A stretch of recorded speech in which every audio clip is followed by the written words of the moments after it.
Bismillahirrahmanirrahim. Assalamualaikum warahmatullahi wabarakatuh. Pada pertemuan 9 Manajemen Proyek Teknologi Informasi dan Komunikasi, kita akan membahas tentang Work Breakdown Structure atau disingkat WBS. Nah, pada pertemuan sebelumnya telah dibahas tentang program kerja dan ruang lingkup.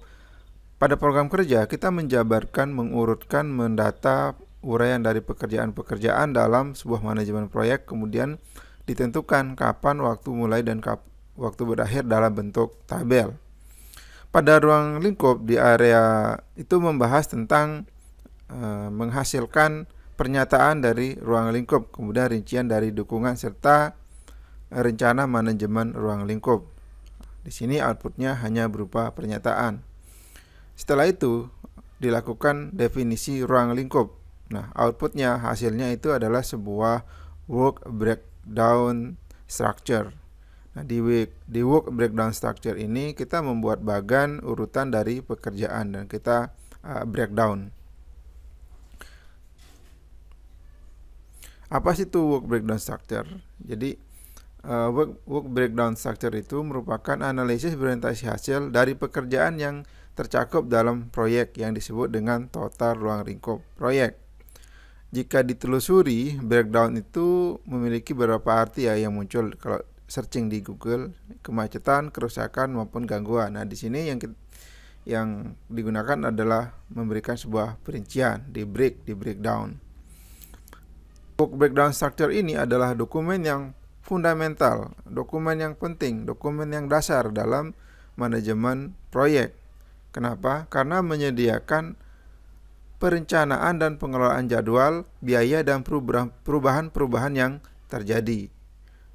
Tidak menutup kemungkinan pada waktu pelaksanaan proyek ternyata ada yang tidak sesuai jadwal, tidak sesuai biaya, maka work breakdown structure ini akan update, akan dirubah.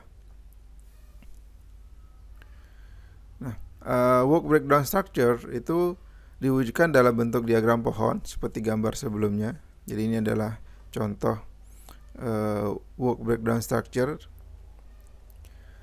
Nah, jika itu dinyatakan dalam fase-fase pekerjaan. Nah, jika digambarkan dalam bentuk produk atau hasil barang yang dihasilkan dari sebuah proyek, maka disebut dengan product breakdown structure. Misalkan di sini pada gambar ini adalah sebuah komputer. Jadi ada satu produk, kemudian ada sub-sub dari produk tersebut. Ini contoh sebuah proyek intranet STMika Lombok, sebuah jaringan privat yang menghubungkan beberapa user sehingga bisa berbagi file, namun itu tidak mendapat akses dari luar atau dia menggunakan jaringan privat. Ini contoh bagaimana menggambarkan sebuah proyek intranet. Nah, di sebuah proyek intranet itu ada 5 tahapan: perencanaan, merancang website, kemudian mengembangkan web kebutuhan user, implementasi, kemudian penerapan dan evaluasi. Nah, bagian ini kita breakdown, kita perincikan pada tahap perencanaan konsep kelayakan. Apa saja yang menjadi rincian atau pembagian dalam perencanaan konsep kelayakan? Yang pertama adalah evaluasi sistem saat ini atau kondisi saat ini, bagaimana STMika Lombok berbagi file. Kemudian mendefinisikan kebutuhan. Kebutuhannya seperti apa? Misalkan kebutuhannya adalah bagaimana mereka dapat berbagi file tanpa harus pindah-pindah drive.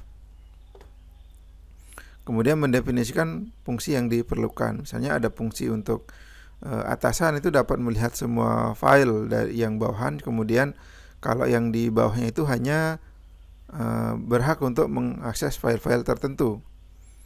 Kemudian ada tahap mengembangkan rencana. Jadi bukan proyeknya yang dikembangkan, tapi rencananya dulu yang dikembangkan. Kemudian ada koordinasi tim proyek, itu yang masuk dalam tahap perencanaan. Kemudian setelah itu yang mendefinisikan kebutuhan juga di breakdown kembali, dibagi kembali, diuraikan kembali menjadi mendefinisikan kebutuhan user, mendefinisikan kebutuhan konten apa saja yang konten-konten apa saja yang dibutuhkan, isinya apa saja. Kemudian sistem membutuhkan apa. Selanjutnya mendefinisikan kebutuhan server. Nah, untuk mengembangkan WBS ini ada beberapa cara. Yang pertama, berdasarkan pada standar baku. Misalnya pada metode pengembangan sistem ada SDLC, Agile, Waterfall, Prototype, RAD, kemudian Spiral, dan Scrum. Ini contohnya. Jadi nanti pengembangan WBS ini berdasarkan pada standar baku. Kalau SDLC itu apa saja tahapannya, apa saja yang dikerjakan pada setiap tahapan. Agile tahapnya ada berapa, apa saja yang dikerjakan. Kemudian dalam satu tahapan itu bisa di breakdown, bisa dipecah. Kemudian misalkan pengembangan jaringan. Misalkan metodenya adalah PPDIO, maka tahap-tahapan itu yang menjadi acuan pengembangan dari work breakdown structure.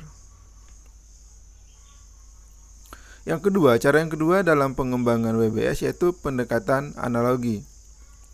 Pendekatan ini berdasarkan pengalaman atau dokumen-dokumen dari proyek sebelumnya. Nah, walaupun pada PMBOK itu tidak ada proyek yang persis.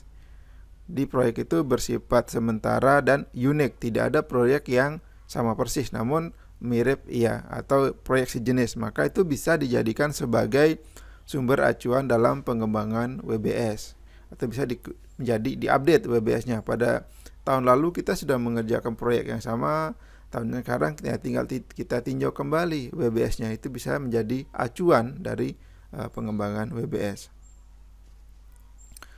Yang terakhir dalam pengembangan WBS yaitu pendekatan top down, dari atas ke bawah, yaitu membagi pekerjaan dari setiap bagian, kemudian ada subbagian dan bagian di bawahnya lagi. Pembagiannya berdasarkan tanggung jawab masing-masing, kemudian apa yang menjadi tugas pokok dari level di bawahnya.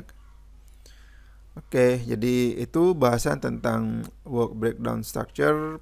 Pada video selanjutnya akan dibahas tentang rencana kerja proyek. Terima kasih. Assalamualaikum warahmatullahi wabarakatuh.